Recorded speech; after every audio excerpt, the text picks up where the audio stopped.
오늘은 애굽 땅에 내려진 9번째 재앙인 흑암 재앙입니다. 요즘은 전기가 있고 지나가는 차들 이런 것들이 있어가지고 밤이 돼도 참 캄캄하다라고 이렇게 잘 못 느낍니다. 근데 우리가 어릴 때 시골이나 이런 데 가면 밤이 되면 완전히 깜깜해서 걸어가고 있는데 불과 한 1m 앞에도 뭐가 있는지 잘 안 보일 때가 있습니다. 달빛도 없고 별빛도 잘 안 보이는 그런 좀 흐린 날 같은 경우는 더더욱 그렇습니다. 그런 흑암이 한 3일 동안 애굽 땅에 있었습니다. 아마 하나님께서 흑암 재앙을 통해서 애굽 땅에 하나님의 권능을 내보이시기 위해서 하시는 그 어둠이라고 한다면 우리가 상상하는 어둠하고는 좀 차원이 틀릴 것 같습니다. 오늘 본문에도 보면 서로 얼굴을 볼 수 없을 정도고, 그리고 3일 동안 자기들이 처소에서 나오지 못할 정도의 어두움이다라고 한다면 아마 이 어둠이 참 심각한 어둠이 아니었을까라고 생각이 듭니다. 당시 애굽에는 그 봄을 전후로 해서 한 50일간 계절풍이라는 게 붑니다. 근데 이 계절풍이 불 때에 캄신이라는 사막에서부터 부는 바람이 있었습니다. 모래바람입니다. 그래서 그 모래바람이 불면은 가끔 이 애굽 땅에 그 모래로 인하여서 완전히 앞이 그냥 뿌옇게 변해져 버리는 그러한 경우가 있었습니다. 그래서 사람들이 이 성경을 하나님의 권능으로 인정하지 않고 그냥 보는 사람들은 지금 이 흑암의 이 재앙이라고 이야기하는 것이 사막에서 부는 모래바람이다 라고 이렇게 이야기합니다. 그래서 자연재해이기 때문에 이건 하나님의 능력이라고 볼 수 없다. 아마 바로도 그렇게 생각하지 않았겠습니까? 그런데 자연재해로 인하여서 모래바람이든 아니면 계기 일식이든 해서 애굽 땅에 어둠이 있을 수 있는 것, 자연재해라고 이야기할 수 있지만 자연재해로 인하여서 애굽 사람이 사는 데는 어둠이 있는데 이스라엘 백성들이 있는 곳에는 환하게 빛이 있는 경우는 그건 자연재해로 해석하거나 될 수 있는 상황이 아니라는 겁니다.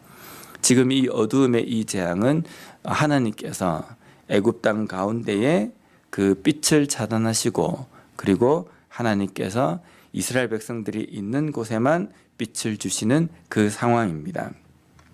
애굽 사람들의 사고방식에 의하면 애굽에는 라라는 태양신이 있었습니다. 근데 지금 자신들의 그 지경에 3일 동안 어두움이 있고 태양이 보이지 않습니다. 근데 이스라엘 백성들이 사는 그곳에는 빛이 있습니다. 애굽 사람들의 그 사고방식으로 해석을 한다고 한다면 자신들의 신이 자신들에게는 나타나지 않고 이스라엘 백성들에게만 나타나는 거거든요. 그러면 자신들이 그토록 정성을 들이고 자신들이 그토록 소원을 빌고 제물을 바치고 했던 그 신이 자신들은 외면하고 이스라엘 백성들만 쳐다보는 겁니다. 이런 상황에서도 하나님께서는 그들이 섬기는 이 태양신이라고 이야기하는 것이 우상임을 애굽 땅 가운데에 나타내시는 겁니다. 제가 이걸 본문을 보면서 쭉 이렇게 묵상을 하면서 상상이 되는 게 뭐냐면 전부 다 캄캄하고 아무것도 보이지 않는데 저기에 이스라엘 백성들이 살고 있는 그 지경에는 빛이 싹 들어가는 겁니다. 그거는 흡사 이거하고 좀 비슷한 것 같습니다. 이스라엘 백성들이 광야에 40년을 보냅니다. 우리가 광야 이러면 이게 그냥 보통 그냥 사막이다 이게 아니라 완전히 그냥 그 태양빛이 장렬하고 그게 조금만 있으면 사람이 그냥 탈진하거나 탈수 현상이 일어나서 심지어는 죽을 수도 있습니다. 그런데 그런 태양이 내리쬐는 그 사막에 40년을 보내야 되는데 어떻게 이스라엘 백성들이 40년 동안 죽지도 않고 탈진하지 않고 살아갈 수 있었느냐면 하나님의 구름 기둥이 함께 하셨습니다. 정확하게 어떤 묘사가 없지만은 그 구름 기둥이 그 장렬하는 태양을 가려서 모든 곳이 다 땡볕이고 다 그냥 그 뜨거운 곳인데 이스라엘 백성들이 있는 그 지경만 구름 기둥으로 하나님께서 보호하시는 겁니다. 밤이 되면 사막의 기온은 툭 떨어집니다. 그 뚝 떨어지면 엄청나게 춥고 그렇습니다. 근데 그 상황 가운데서도 하나님의 불기둥이 이스라엘 백성들이 살고 머물고 있는 그 지경에만 딱 이렇게 보호하시는 겁니다. 어떻게 보면 이 흑암의 재앙이 하나님께서 이스라엘 백성들을 광야의 그 시간 동안에 지키시고 인도하시는 것을 미리 보여주시는 전초전이 아닐까라는 생각이 듭니다. 우리가 성경에서 보면 이 흑암이라는 것이, 어둠이라는 것이 우리 인간의 상태에 대해서 비유를 하시는 말씀입니다. 우리 인간이 어둠 가운데 있는데 예수 그리스도의 그 구원의 빛이 우리에게 비추어져서 우리에게 새 생명이 오게 되었다 라고 이야기할 때 우리가 별로 감흥이 없거든요. 근데 오늘 이 출애굽기에 나와 있는 흑암 재앙에 있는 모습을 우리가 보면 조금 우리가 짐작은 할 수 있습니다.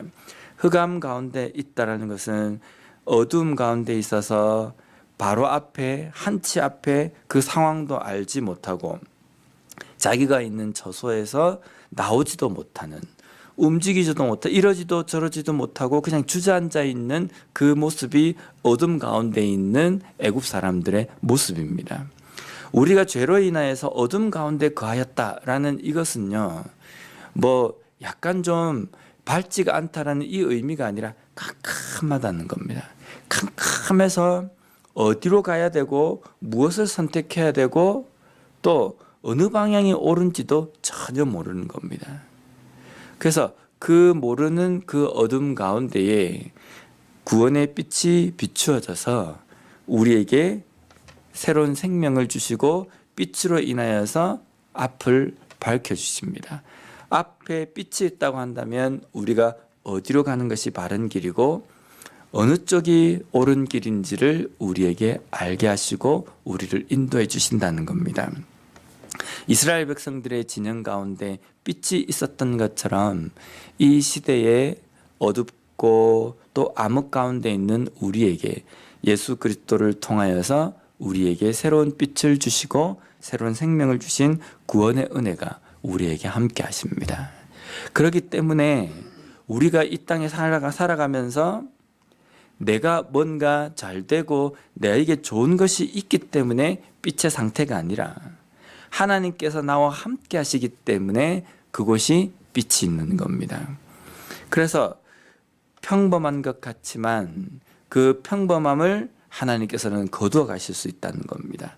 그래서 우리가 이 땅의 삶을 살아가면서 다시 한번 우리의 영적인 상태, 죄로 인하여서 어둠 가운데 있는 상태가 어떤 것인지 다시 한번 우리가 묵상하고 그 가운데에 구원의 빛으로 우리에게 오신 예수 그리스도의 그 은혜를 다시 한번 묵상함으로 말미암아 내 삶에서 하나님과 함께 하시는 나의 지금의 이 상태가 빛의 상태임을 다시 한번 깨닫고 감사하며 오늘도 담대하게 세상 가운데서 승리하는 우리의 삶이 되었으면 좋겠습니다. 기도하겠습니다.